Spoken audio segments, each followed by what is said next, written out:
قليلا وليكن كثيرا جزاء بما كانوا يكسبون. صدق الله العظيم وصدق رسوله النبي الأمين المبين المعين المكين الكريم ونحن على ذلك لمن الشاهدين والشاكرين والحمد لله. آئیے تیزی کے ساتھ اس رسول عالمی کی بارگاہ میں جس کے اشارے پر ساری کائنات گردش کر رہی ہے، وہ نبی کہ جس کی بارگاہ میں 70,000 فرشتے صبح سے شام تک حاضری دیتے ہیں، اور شام سے لے کر صبح تک دیتے ہو، اور فرشتوں کی مخلوق اتنی تعداد ہے کہ جس فرشتے کی ایک بار حاضری ہو گئی نبی کی بارگاہ میں، قیامت تو آ جائے گی اس فرشتے کی دوبارہ حاضری نہیں۔ اتنی مخلوق، اتنی فرشتوں کی تعداد۔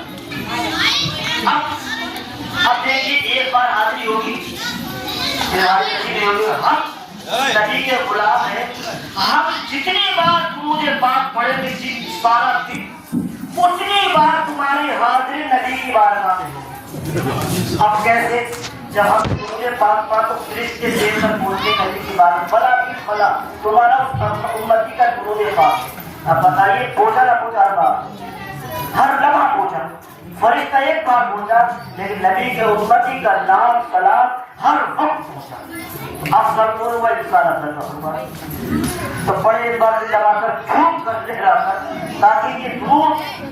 میت کے لیے سڑک بن جائے اور مغفرت بن جائے۔ اللہم صلی علی سیدنا وشفینا ومولانا محمد معدن الجود والکرم وقعد ولکم بارک وسلم صلو علیہ السلام۔ ایک بار اور پڑھے آل نبی کی بارگاہ میں، یہ رشتہ بڑا انوکھا ہے، بڑا پیارا ہے۔ آل نبی کا بڑے لگا کر آل نبی کی بارگاہ میں صلی اللہ علیہ وسلم والہ وآلہ وسلم صلو علیہ السلام و سلام علیک یا رسول اللہ۔ یہ اتنا پیارا رشتہ ہے کہ اللہ نے اپنے محبوب سے اتنا پیار فرمایا، اتنا پیار فرمایا۔ مفتی صاحب بیٹھے کہ نماز فرض ہے، نماز میں الحمد شریف پڑھنا فرض ہے، لیکن اللہ کو اتنا پیار آیا، اتنا پیار آیا کہ اللہ نے نماز اس وقت تک مکمل نہیں فرمائی جب تک نماز شروع سبحانک اللہم سبحانہ ہو تو فارسی بدل نہیں ہے، وہ حدیث کا جز ہے۔ اللہ کے محبوب نے اتنا پیار فرمایا، اپنے نوازوں سے اتنا پیار فرمایا، اللہ نے اس پیار کو دیکھ کر اللہ نے اپنے محبوب اپنے پیارے نوازوں کا التحیات نماز کے نام رکھ دیا۔ جب تک نماز مکمل نہیں ہوگی، جب تک ہم آل نبی پر نماز کی حالت میں درود پاک نہ پڑھیں، جب نماز مکمل نہیں تو یہ ہمارا جلسہ اس وقت مکمل نہیں جب تک ہم آل نبی پر درود پاک نہ پڑھیں۔ صلی اللہ علیہ نبی الامی وآلہ وسلم صلو علیہ صلاۃ و سلام علیک یا رسول اللہ یا حبیب اللہ یا نبی اللہ۔ اب آئیے آج کل عنوان بنایا وبالوالدین احسانا، اپنے والدین کے ساتھ احسان کرو، ان کے ساتھ اچھا برتاؤ کرو۔ آج میں ایک واقعے کی طرف لے جانا چاہتا ہوں۔ حضرت سلیمان علیہ السلام کی نبی ہے، نبی اللہ نے وہی بھیجی کہ سلیمان کہ ہماری قدرت کا نظارہ دیکھنا چاہتے ہو، میں خاص کر اپنے نوجوان بوڑھے کے لیے عمل کیے، نوجوان کہ سلیمان کہ ہماری قدرت کا نظارہ دیکھنا چاہتے ہو کہ ہم اس سارے سمندر کے قریب جاؤ۔ آپ اپنے مریدین محبین کو لے کر جانے کے بعد ایک جن کو حکم کیا کہ اس سمندر کی ٹھہر پہ جا کر مجھے اس کا نظارہ دکھائیے۔ وہ جن گیا موقع لگایا کہ خالی ہاتھ آیا، اپنے مرید آصف بردیا کو کیا، وہ گیا جانے کے بعد ایک سب سوار گنبد لا کر ٹھہر پہ رکھ دیا،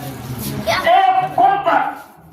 بڑا حسین و جمیل گنبد۔ آپ چاروں طرف گھوم کر دیکھ رہے بڑے متاثر ہوئے، دیکھا بڑا حسین گنبد دیکھا، اس گنبد کے اندر ایک نوجوان اللہ کی عبادت کر رہے تھے، ایک نوجوان، دیکھیے ایک نوجوان اللہ کی عبادت میں۔ آپ نے متاثر ہو کر پوچھا ہے نوجوان بتا تو اس گنبد کے اندر کیسے یہ مقام یہ مرتبہ کیسے؟ تو اس نوجوان نے کہا ہے اللہ کے نبی جاننا چاہتے ہو کہ ہاں میں نے 70 سال اس کی خدمت کی تھی، آنکھوں سے نابینا 70 سال خدمت کی۔ جب وصال ہوا، انتقال ہوا، تو مجھے دعا دی تھی پروردگار میرے بیٹے کی عمر دراز فرمانا۔ میری ماں نے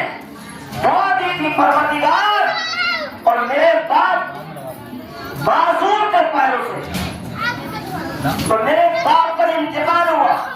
تو وہ دعا دے کر پروردگار میرے بیٹے کو ایسی جگہ پر عبادت میں لگا دینا جہاں پر شیطان کی دخل نہ ڈال سکے۔ میری ماں اور میرے باپ کی دعا کرنے کا نتیجہ ہے کہ ہماری گنبد کے اندر نظر آ رہا۔ سلیمان علیہ السلام نے پوچھا، ارشاد فرمایا نوجوان بتا جب تجھے اس کے اندر کتنا عرصہ ہو گیا؟ جب مجھے 2000 سال اس کے اندر ہو گئے۔ کتنے ہو گئے؟ ایک ماں کی دعا سے 70 سال خدمت کی عمر میں۔ سلیمان علیہ السلام نے پوچھا اے نوجوان جب 2000 اس کے اندر ہو گئے تو کھاتا پیتا کیا ہے؟ کہا تم یہ دیکھ رہے دریا جب بھوک لگتی ہے تو ایک چلو بھر پانی پی لیتا ہوں اپنی پیاس کو بجھا دیتا، اور دیکھ رہے کھجوروں کے باغ جب بھوک لگتی ہے ایک توڑ کر کھا کر اپنی بھوک کو بجھا دیتا۔ 2000 سال اس گنبد کے اندر کیوں؟ ایک ماں کی خدمت کی ہے، ورنہ اللہ نے اتنا بڑا مقام دے دیا کہ نوجوان نبی داڑھی کا بال سفید تک نہیں تھا۔ چل آگے چلی، کسے پہنچایا؟ آج بھی ہم اس ترقی یافتہ دور میں ہیں۔ ہر انسان نوجوان تعلیم دنیاوی حاصل کر کے یہ سمجھتا ہے کہ آئی ٹی یا انجینئر کمیشن سب بن گیا۔ دیکھیے ایک تاریخ میں نام میں نے دیکھا، انسان کہاں سے کہاں پہنچتا ہے۔ 1000 خدمت کرو کسی کی، لیکن اگر ماں باپ اگر ناراض ہے نہ کوئی عبادت نفل قبول ہوگی نہ فرض قبول ہوگا۔ تاریخ میں ایک نام ہے فیاض بستانی کا، بہت بڑے ولی قابل اقتدار سے پوچھیے، فرماتے ہیں کہ سردیوں کی سخت رات کی جنوری کی، میری ماں ضعیف تھی لیٹی تھی، مجھ سے پانی مانگا بیٹا پیاس لگی ہے، میں کہتے میں جیسے پانی لینے میں لایا میری ماں کی آنکھ لگ چکی تھی۔ میرے نوجوانوں میں تجھے چکا بڑی کام کی بات ہے، نوجوانوں بوڑھو اگر نوجوان ہمارے اس پر عمل کیجیے تو ہمارے بوڑھوں کی زندگی سمجھ جائے، ہم اس سے کچھ بن جائیں۔ ہماری رات کی خدمت کرو کچھ نہ ملے گا جب تک کہ بوڑھے ماں باپ کی خدمت نہ کریں۔ ہم رات کی دعا کریں، یہ بوڑھا باپ ہمارے گھر کا بد دعا کرتے ہیں، ہماری دعا قبول نہیں۔ یہ سن لگا بازی کرنے لگایا پاپ لگ گئی، ہاتھ پر دیا کھڑایا ہاتھ میں ہاتھ کہ اگر میں نے اٹھایا تو ماں کی آنکھ لگی ہوئی، اٹھایا تو بے لگی ہوگی، گستاخی ہوگی، نہ معلوم کب سوئی آنکھ لگ گئی۔ ساری رات پڑا رہا، جیسے صبح ہوئی ماں کی آنکھ کھلی، دیکھا ایسی کھڑی ساتھ جب سے مانگا تھا میں لایا تھا آنکھ لگی کسی طرح کھڑا، نہ جانے کب کوئی بھی بے لگی ہوگی، کس سے کھڑا ہوگا کہ جب اٹھے گی تو نہ جانے میں کافی ہوگی، کیا ہوگا کیا ہوگا۔ ماں کی آنکھ میں آنکھ ہوئے بیٹا تو نے اٹھایا کیوں نہ تھا؟ ماں تمہاری آنکھ لگی اتنا سنا تھا تو ماں نے 2 ہاتھ اٹھا کے دعا کی، پروردگار میں اس سے راضی ہوں، تو بھی راضی ہو جا۔ جب ماں راضی ہوئی تو اللہ راضی ہوا، تو اللہ ایسا راضی ہوا اللہ نے اپنے وقت کا کتب ابدال بنا دیا۔ یہ کس نے بنایا جانے؟ ماں کی دعا نے بنایا، ماں کی دعا نے بنا۔ آج نوجوان کہاں دکھا ڈگری حاصل کی سوچتا ہے بہت کچھ کر دیا۔ ایک واقعہ دیکھیے، اگر شاید ہی اتر گیا دماغ کر گیا تو نوجوان کی طرف سبزی کو بتانا ایک نوجوان کامیاب ہو جائے گا، ہم ان کو بلانا بھی کامیاب ہو جائے گا۔ ایک نوجوان 10 سال کا بچہ اسکول کے اندر جاتا، دنیا کی تعلیم حاصل کرتا، کرنے کے بعد کالا تھا، جیسے اسکول جاتا اس کے ساتھ اس کی مذاق بناتے ہیں، ایک کالی کے گرہ، ایک اس کی ماں اپنی پوری کی ایک آنکھ سے کالی، جیسے کہتے مذاق بناتے اس کے کالے کے گرہ، تو وہ ماں پوری تھی اپنے بچے سے دل لے جاتی، بچہ کہتا ماں میرے پاس مت آیا تو میری بڑی انسلٹ ہوتی ہے اور مجھے کالی کا کر کے بلاتی، تھوڑا